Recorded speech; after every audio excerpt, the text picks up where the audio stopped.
Bitches love the gram. Oh, wait, shit. Halo semuanya, kami dari kelompok 1. Saya Chelsea Junior. Syafalita Al-Zahra. Saya Muhammad Rifki. Saya Wafda Aulia Mukti. Saya Betram Limbong.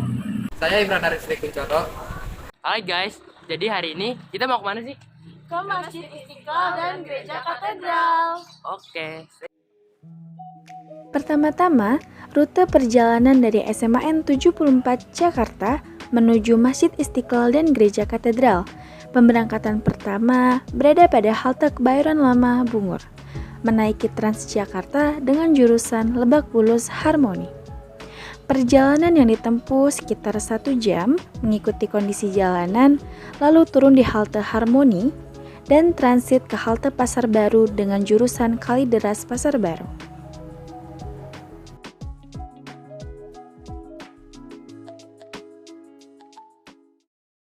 Hai guys, akhirnya kita sampai juga di Gereja Katedral dan Masjid Istiqlal. Kira-kira tadi perjalanan kita sekitar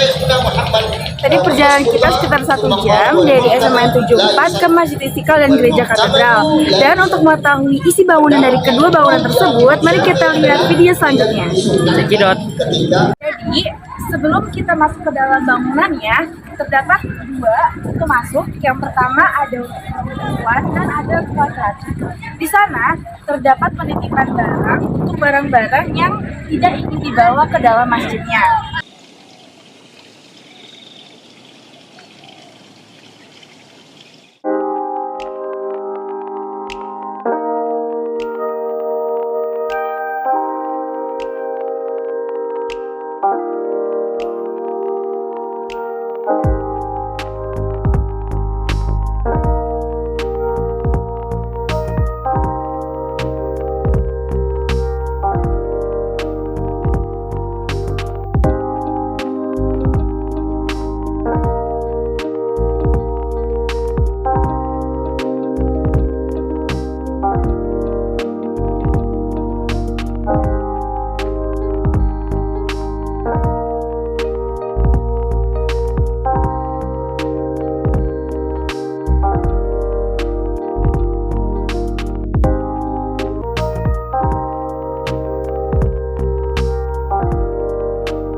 Assalamualaikum warahmatullahi wabarakatuh. Waalaikumsalam warahmatullahi wabarakatuh. Kenalin, nama saya Muhammad Rifki Rahmatullah dari SMAN 74 Jakarta.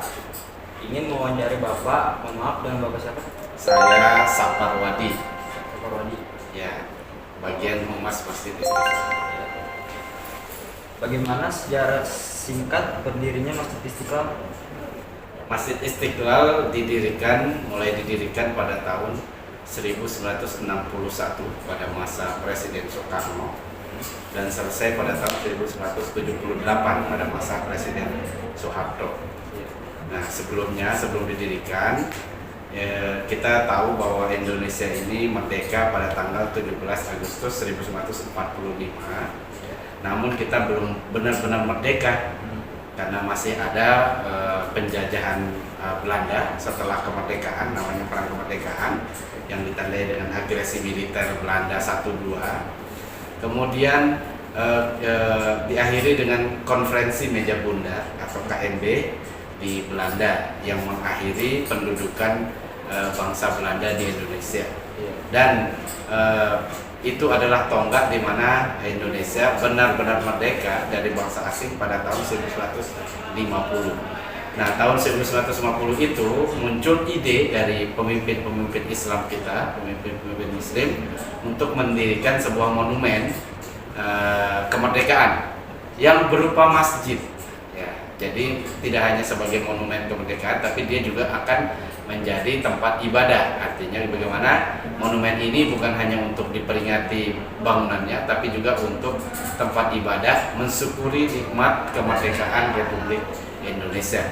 Nah, pada tahun 1953 dimulailah sayembara desain arsitektur Masjid Istiqlal yang dimenangkan oleh seorang non-muslim namanya Frederick Silaban.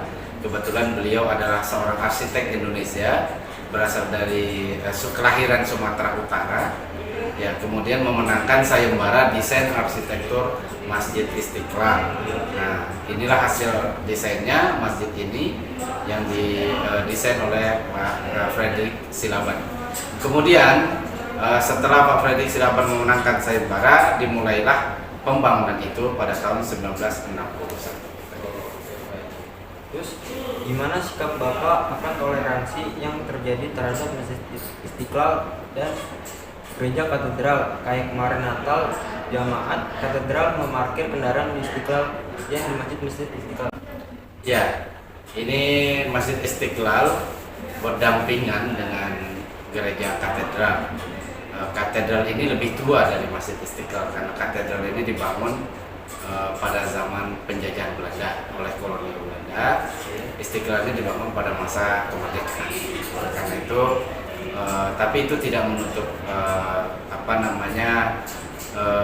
dua agama ini untuk saling menghormati, saling toleransi.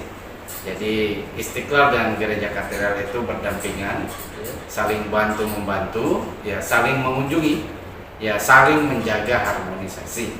Sekarang gereja dan masjid ini terhubung ya dengan sebuah terowongan yang disebut terowongan silaturahim atau terowongan persahabatan yang menghubungkan antara masjid dengan gereja katedral.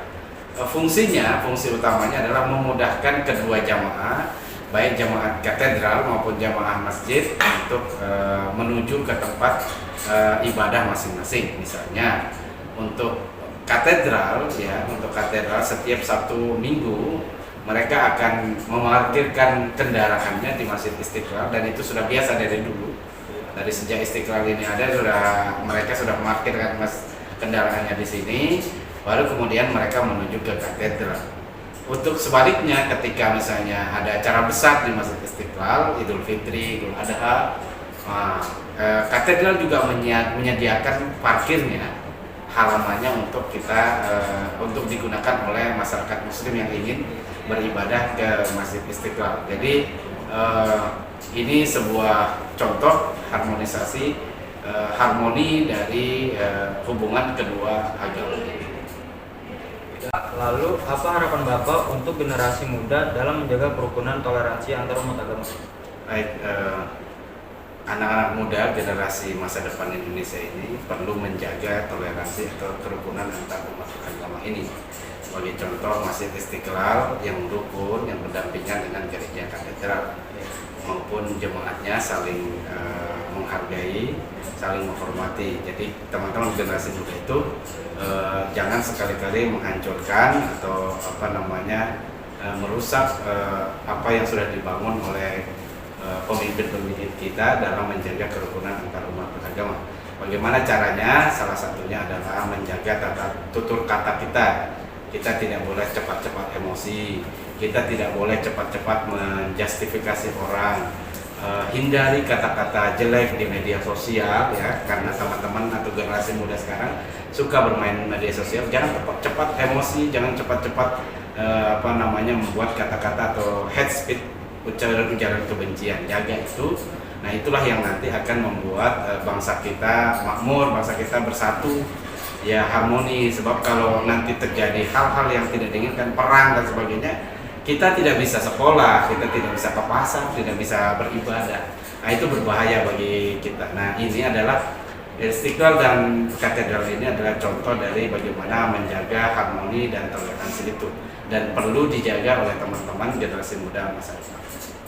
Oke, baik, itu aja ya Pak dari kami. Baik, terima kasih. Terima kasih ya Pak. Ya. Assalamualaikum warahmatullahi wabarakatuh. Waalaikumsalam warahmatullahi wabarakatuh.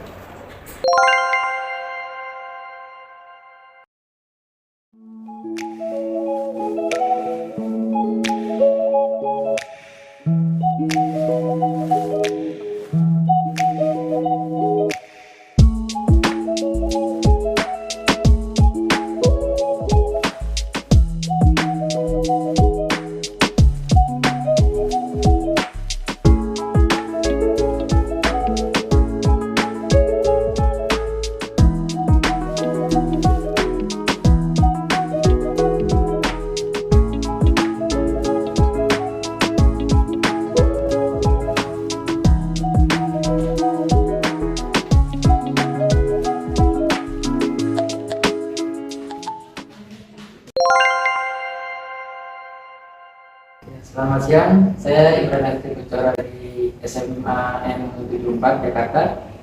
Ini sedikit bertanya dan mohon maaf sebelumnya, nama ibu siapa ya? Saya Lili. Lili. Saya pertanyaan ibu. Ibu Lili di sini jadi bagian apa sih bu?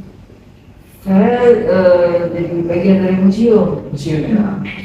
Kira-kira udah kerja di sini berapa tahun bu? Nah di sini sistemnya bukan kerja, jadi sukarelawan. Masuk karyawan. Udah kira-kira 11 tahun. 11 tahun bu. Museum Katedral ini pertama didirikan itu oleh siapa bu? Museum Katedral didirikan oleh seorang pastor, Ya. namanya Pastor Rudolfus Kuris. Tema dari proyek kita ini kan toleransi bu. Menurut ibu bagaimana sih bu tanggapan kan katedral ini berseberang langsung dengan Masjid Istiqlal. Menurut tanggapan ibu gimana bu? Baik-baik saja selama ini ya. Jadi kita juga saling toleransi lah gitu. Kayak misalnya kalau ada hari raya Idul Fitri atau Idul Adha, kan itu sholat pagi-pagi. Ya. Jadi pastor kami di sini meniadakan ibadah hari Minggu yang pagi. Kalau pas hari Minggu ya. Jadi yang pagi ditiadakan. Setelah selesai sholat, baru jam selanjutnya baru ada ibadah untuk di sini gitu. Sebaliknya kalau kita lagi acara Natal atau Paskah, kita juga bisa parkir di halaman Istiqlal. Iya bu. Nah kalau misalnya ada yang nggak sih bu kayak jamaah di sini tuh bikin ngaji pernah nggak bu? Ya. Enggak, kita sama-sama kok. Sama-sama. Ya, zaman sekarang aja kan kita juga bisa parkir di Istiqlal gitu.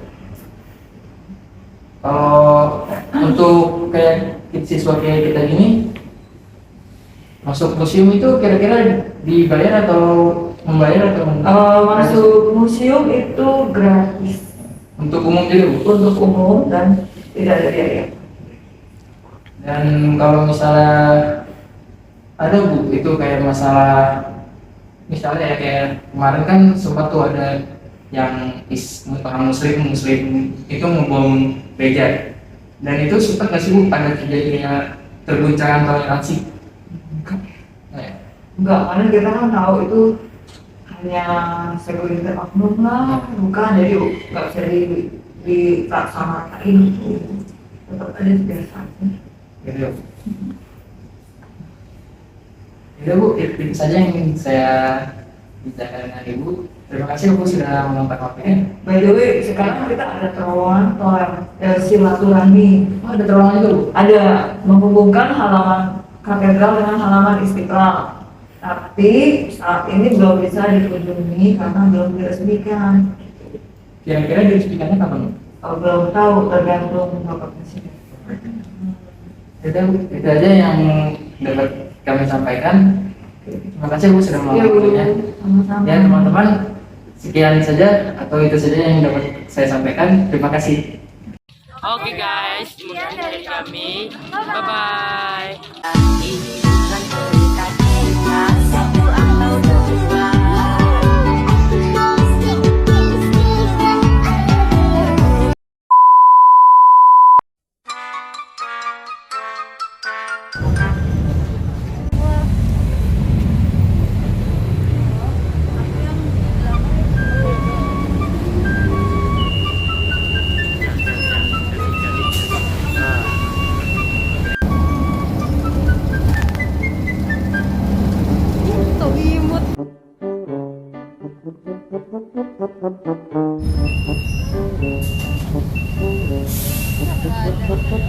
Thank you.